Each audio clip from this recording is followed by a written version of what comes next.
Ikaapat na kabanata. Iisang katawan kay Kristo.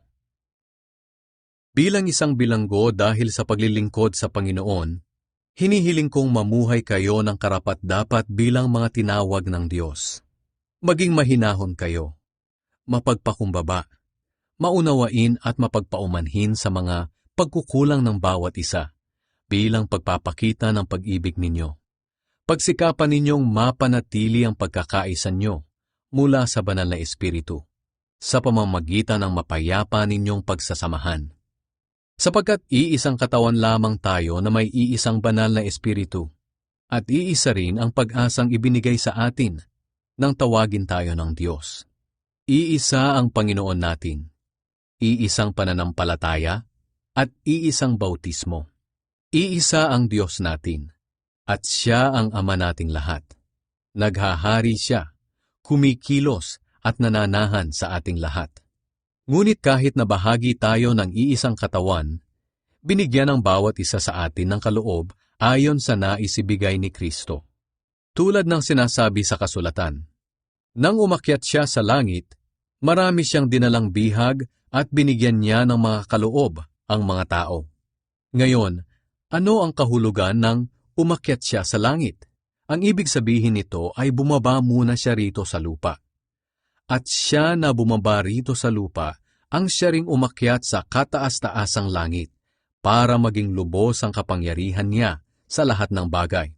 Ang iba'y ginawa Niyang apostol, ang iba'y propeta, ang iba'y mangangaral ng magandang balita, at ang iba naman ay pastor at guro.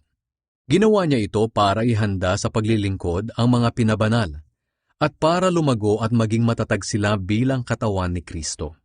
Sa ganitong paraan, maaabot nating lahat ang pagkakaisa sa pananampalataya at pagkakilala sa anak ng Diyos at ganap na lalago sa espiritual nating pamumuhay hanggang maging katulad tayo ni Kristo. At kapag naabot na natin ito, hindi na tayo tulad ng mga bata na pabago-bago ng isip at nadadala ng iba't ibang aral ng mga taong nanlilinlang na ang hangad ay dalhin ng mga tao sa kamalian. Sa halip, mananatili tayo sa katotohanan ng may pag-ibig, upang sa lahat ng bagay ay maging katulad tayo ni Kristo, na Siyang ulo ng Iglesia. At sa pamumuno Niya, ang lahat ng bahagi ng katawan na walang iba kundi ang mga mananampalataya ay pinag-uugnay-ugnay, at ang bawat isa'y nagtutulungan. At sa pagganap ng bawat isa sa kani-kanilang tungkulin ng may pag-ibig, ang buong katawan ay lalago at lalakas. Ang bagong buhay kay Kristo.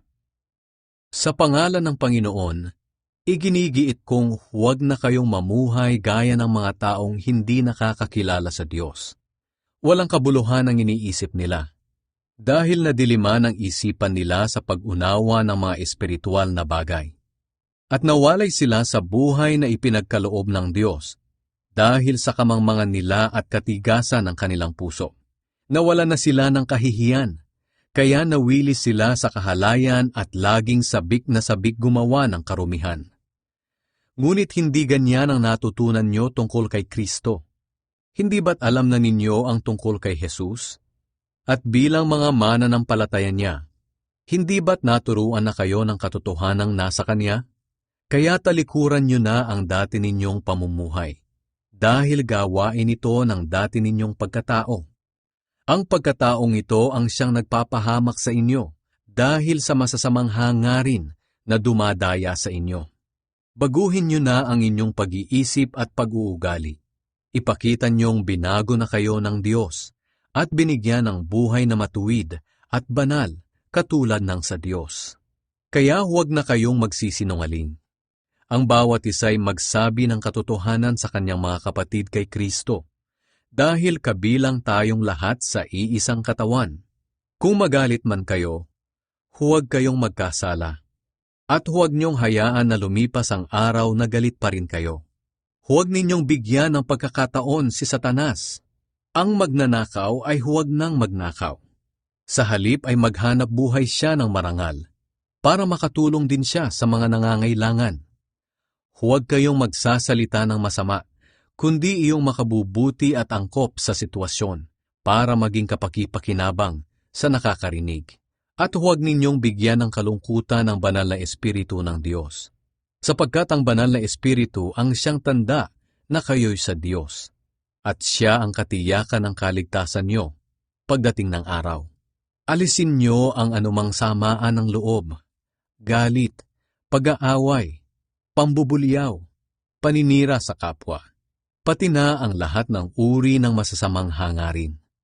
Sa halip, maging mabait kayo at maawain sa isa't isa, at magpatawad kayo sa isa't isa, gaya ng pagpapatawad ng Diyos sa inyo dahil kay Kristo.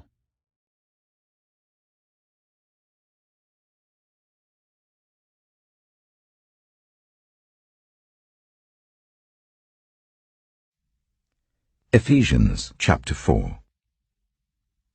As a prisoner for the Lord, then, I urge you to live a life worthy of the calling you have received. Be completely humble and gentle. Be patient, bearing with one another in love. Make every effort to keep the unity of the Spirit through the bond of peace. There is one body and one Spirit, just as you were called to one hope when you were called. One Lord, one faith, one baptism, one God and Father of all, who is over all, and through all, and in all. But to each one of us grace has been given as Christ apportioned it. This is why it says, "When he ascended on high, he took many captives and gave gifts to his people."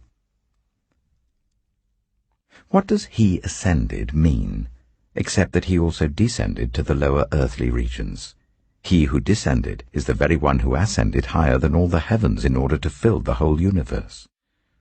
So Christ himself gave the apostles, the prophets, the evangelists, the pastors and teachers to equip his people for works of service, so that the body of Christ may be built up until we all reach unity in the faith and in the knowledge of the Son of God, and become mature, attaining to the whole measure of the fullness of Christ.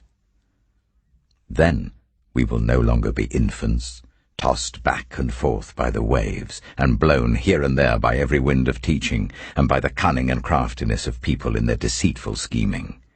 Instead, speaking the truth in love, we will grow to become in every respect the mature body of him who is the head, that is, Christ.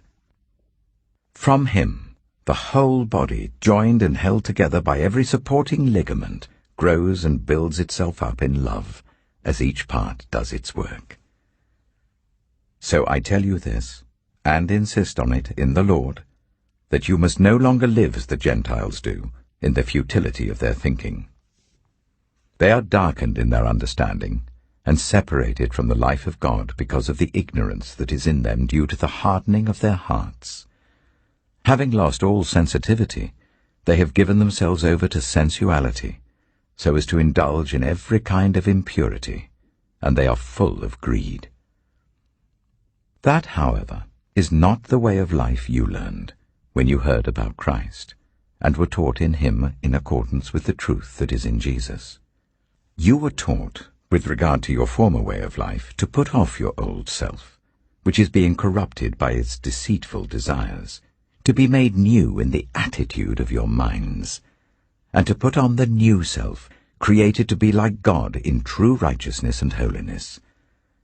Therefore each of you must put off falsehood and speak truthfully to your neighbor, for we are all members of one body. In your anger do not sin. Do not let the sun go down while you are still angry, and do not give the devil a foothold. Anyone who has been stealing must steal no longer, but must work, doing something useful with their own hands, that they may have something to share with those in need.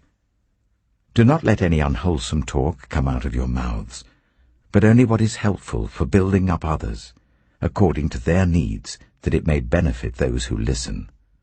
And do not grieve the Holy Spirit of God, with whom you were sealed for the day of redemption.